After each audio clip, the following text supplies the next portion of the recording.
Olá, olá a todos, espero encontrar-vos bem, espero que tenham tido uma boa Páscoa, seja lá o que significa Páscoa na vossa vida, espero que esteja tudo sereno e em paz e de bem com a vida, que é isso que se pretende. Hoje a minha partilha é realmente esta ressaca da Páscoa. E o que é realmente esta Páscoa inventada pelo cristianismo e o que foi sempre a Páscoa antes do cristianismo, porque ela já existia antes do cristianismo, chamavam-lhe outro nome e continuam a chamar, mas já lá vamos. E porque é que nós celebramos a Páscoa e porque é que nós celebramos o Natal, sendo uma coisa o nascimento e outra a morte de um ídolo, neste caso do cristianismo, e até que ponto é que isto está tudo enquadrado dentro de outros preceitos que são tudo menos cristãos. Para quem não me conhece, o meu nome é Manuela Tavares, sou a pessoa e o rosto por trás do projeto de Terapias Mulher Holística, terapeuta holística, formadora e consultora de radiestesia e de radiónica, de mesa radiónica e facilitadora de cursos de autoconhecimento e desenvolvimento espiritual. Tens tudo sobre mim no meu site, currículo incluído, em www.terapiasmulherholística.com. Os meus cursos em plataforma digital, as minhas formações e também as minhas páginas de redes sociais, Facebook, Instagram, blog e este canal de YouTube. Vamos então a esta ressaca que temos mais um ano, se o universo assim nos permitir, para fazer uma reflexão sobre muita coisa que tem a ver com a Páscoa. E que tem a ver com o Natal, que entretanto aqui por tarde nada está à porta, nós dizemos, mas ainda vamos festejar o verão. E iremos com toda a certeza, se o universo assim nos proporcionar, mas nós estamos num ano particularmente interessante de rupturas e, portanto, a religião e as religiosidades e as falsidades à volta das religiões serão colocadas em xeque este ano. Não significa que em 2023 e 2024 não sejam também, que vão ser. Mas nós este ano estamos a começar a acordar, vá lá, e a colocar em dúvida e a colocar em xeque e a colocarmos na nossa própria consciência o que é que nós andamos a fazer estes anos todos. Temos politicamente uma instabilidade tremenda, basta olhar para a França, por exemplo, com umas eleições que estão a levar a França ao rubro. Os franceses não querem nenhuma coisa nem querem a outra e muito provavelmente estamos realmente perante a energia de 1789, a tomada da Bastilha, a Revolução Francesa. Espero que não com as invasões, mas sim com uma mudança radical de sistema. Está-se a preparar tudo. Recomendo vivamente a quem puder e não tiver ainda visto, que vejam nessas plataformas, neste caso chama-se Netflix, não vale a pena fugir ao nome, porque realmente é esse o nome. Não sei se nos canais normais por cabo essa série também passa ou passou e é possível recuperar, isso não faço ideia, mas eu vi nessa plataforma que se chama Netflix, uma série muito interessante cujo nome é Versailles. E tem tudo a ver com a história do Rei Sol, portanto do Luís XIV, que antecedeu bastante a tomada da Bastilha, porque depois a tomada da Bastilha só foi, e a decapitação e a Revolução Francesa só foi tida já na era do bisneto, creio eu, do Luís XIV, mas isso, ponto. É interessantíssimo ver a megalomania, a prepotência, a arrogância, o egocentrismo, o egoísmo, os jogos de corte, que nós às vezes esquecemos destas coisas.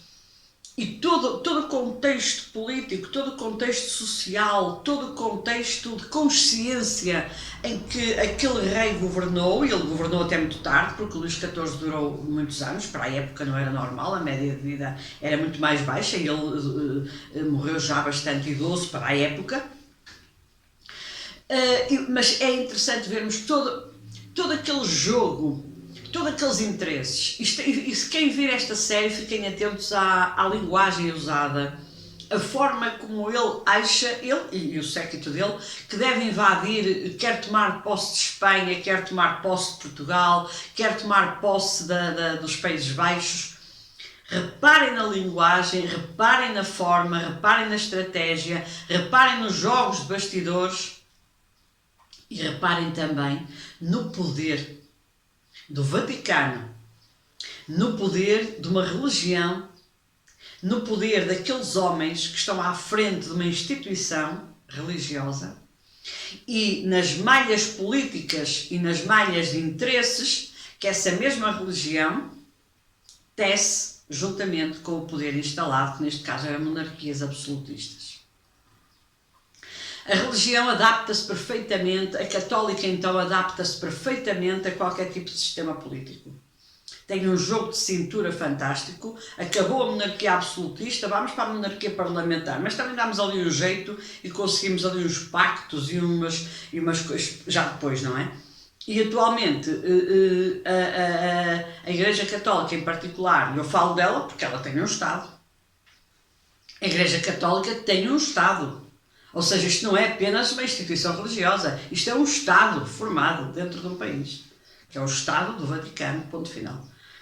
Ninguém quer um Estado judaico, ninguém quer um Estado islâmico, mas aceitamos de bom grado e continuamos a aceitar que existe um Estado católico. Ponto. E, portanto, este Estado também tem interesses políticos, financeiros, exército, polícia, bancos, televisões, rádios, jornais, revistas, e com isso funciona, joga e procede exatamente como um Estado qualquer, como outro país qualquer. E isto tudo é interessante de se ver, porque o Luís XVI inclusivamente bate o pé ao papado, não tanto como o Henrique VIII de Inglaterra, que cortou relações completamente com o Vaticano, e fez ele muito bem, mas, isto é uma à parte, mas é a minha opinião, tenho direito a ela, mas realmente é interessante porque nós não mudamos nada. E o que se passava na corte do Luís XIV passa-se na nossa corte atualmente. Pouco mudou. Mudaram as armas. Eles usavam mais espadas e agora temos mais armas nucleares ou mísseis, essas coisas todas. Pouco mais mudou. E eles contactavam uns com os outros através de mensageiros, nós agora temos telemóvel. Mas as atitudes são as mesmas, os interesses são os mesmos, os jogos políticos são os mesmos, e os interesses religiosos e os interesses de bastidores e os jogos geopolíticos são exatamente os mesmos. Pouco ou nada mudou. Estamos a falar do século XVII para cá, mas podíamos ir lá para trás, que também a coisa deve ser muito pouco diferente. Mas já agora fica isto em nota de rodapé, para que a memória fique mais viva, porque é quando nós vamos estudar história, quando nós lemos os nossos compêndios de história, é quando nós revemos o nosso passado, seja ele individual, seja ele coletivo, enquanto país, enquanto mundo, que nós muitas vezes interpretamos e conseguimos ter uma percepção muito mais nítida, muito mais transparente, muito mais real do que somos atualmente. E temos a consciência de que evoluímos muitíssimo pouco. Continuamos com os olhos vendados, continuamos com os olhos tapados e continuamos com uma total e completa ausência de consciência do poder individual que temos e, por conseguinte, do poder coletivo.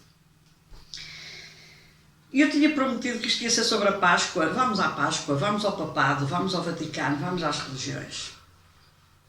Defendem que a Páscoa é a comemoração da morte e da ressurreição do ídolo de uma igreja que se diz cristã e, neste caso concreto, católica. Jesus, essa pessoa que existiu, era judeu, de nascimento, e portanto ele próprio já celebrava a Páscoa dele, porque os judeus têm a sua própria Páscoa, chama-se Pesach. E o Pesach é o dia da libertação, é a comemoração da libertação, é quando houve o êxodo dos judeus de Israel, perdão, do Egito para Israel, a famosa travessia no deserto, que durou 40 anos. E toda essa libertação, a celebração do Pesach, é com a lua de Carneiro, a lua de Áries. Não tem nada a ver nem com o primeiro, nem com o segundo, nem com o terceiro domingo do mês de Abril, nem de Março, tendo coisíssima nenhuma. Tem a ver com a lua de Carneiro, de Áries, porque o judeu guia-se pelas luas e sempre foi fiel à astrologia, à astronomia, Abraão terá sido o primeiro astrólogo realmente, e astrónomo já agora, que existiu e que sabia estudar tudo sem telescópio. E Jesus é descendente deste povo. Ele é deste povo, ele é judeu. E, portanto, ele teve conhecimento profundo da Torá, dos livros de Pentateu, do Zoar, etc. Ou seja, ele teve conhecimento disto tudo. Ele fazia parte da mesma maneira que eu sou portuguesa, nasci no seio de uma família católica e, portanto, tive que aprender tudo que dizia respeito ao meu catecismo, independentemente depois das atitudes que eu tomei a seguir, e tive que aprender tudo relativamente ao meu país e àquilo onde eu vivo e à minha cultura. Tal e qual, sem tirar nem pôr. Depois afastaram-no daí, disseram que foram os judeus que o mataram, talvez tenha sido, não sei, ou que ajudaram a essa concretização.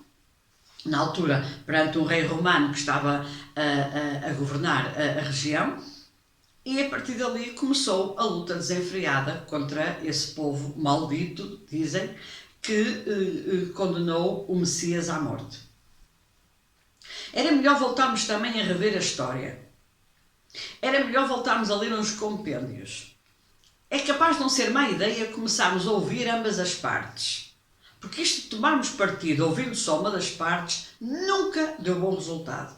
Por isso é que num tribunal é sempre ouvido o acusado, o acusador, é sempre ouvido o réu, é sempre ouvido o prevaricador, ou seja, nós temos sempre duas partes. E mesmo que o crime seja por demais evidente, um juiz que se preze nunca pode, nem deve, nem o faz, de tomar um partido, uma decisão e deliberar uma sentença sem ouvir ambas as partes, mesmo que esteja por demais evidente o crime cometido. E isto é o que nos compete a nós, como seres pensantes, continuar a fazer. E com isso, questionarmos o que é a Páscoa e, sobretudo, a Páscoa cristã.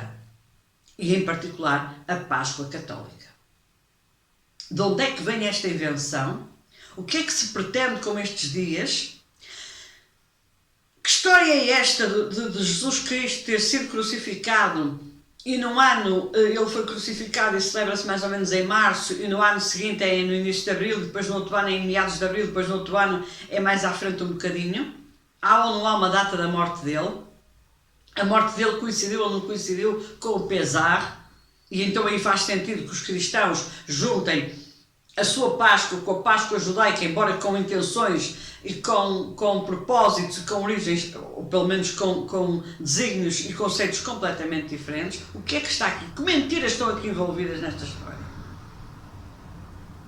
E com isto temos o direito de questionar, de perguntar sem medo, de colocarmos o dedo na ferida e dizermos, mas isto é um teatro inventado à volta de um mito, isto é uma idolatria que se criou porque era necessário retirar a atenção sobre conhecimento ancestral com 5.000 anos e, portanto, criar outros ídolos, outros conceitos e outras festividades nos últimos 2.000. O que é que se está aí a passar? O que é que a Igreja Católica anda aqui a encobrir há tantos milénios? E como é que a Igreja Católica conseguiu descobrir a maior campanha de marketing que existe à face da Terra?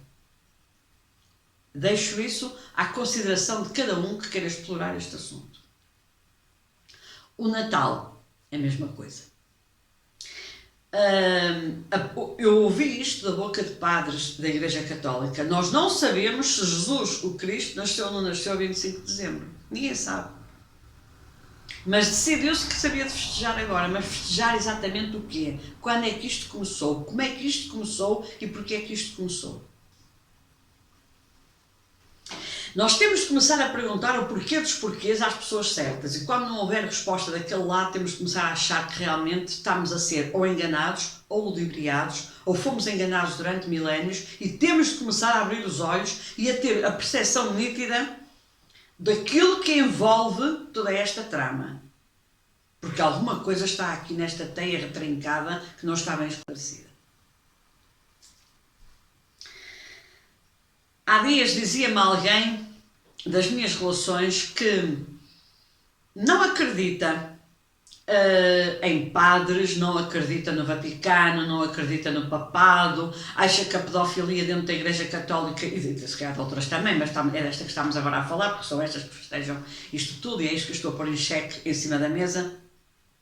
É realmente um atentado, é uma coisa brutal, como é que é possível haver padres pedófilos e que isto passe tudo em águas brandas, não há condenados, não há ninguém colocado em xeque, encobrem-se ali uns aos outros, façam ali um jogo de poder, mais uma vez, de estratégias, etc, etc. E depois dizia-me alguém, profundamente, mas profundamente católico, uma pessoa de uma devoção sem limites, que sabe realmente das mentiras, da corrupção, das deturpações, eu vou usar uma palavra forte, se alguém me eliminar este e-mail temos pena, este vídeo temos pena, mas eu não o digo, desta máfia tremenda que existe à volta das religiões institucionalizadas e desta que tem um Estado em particular.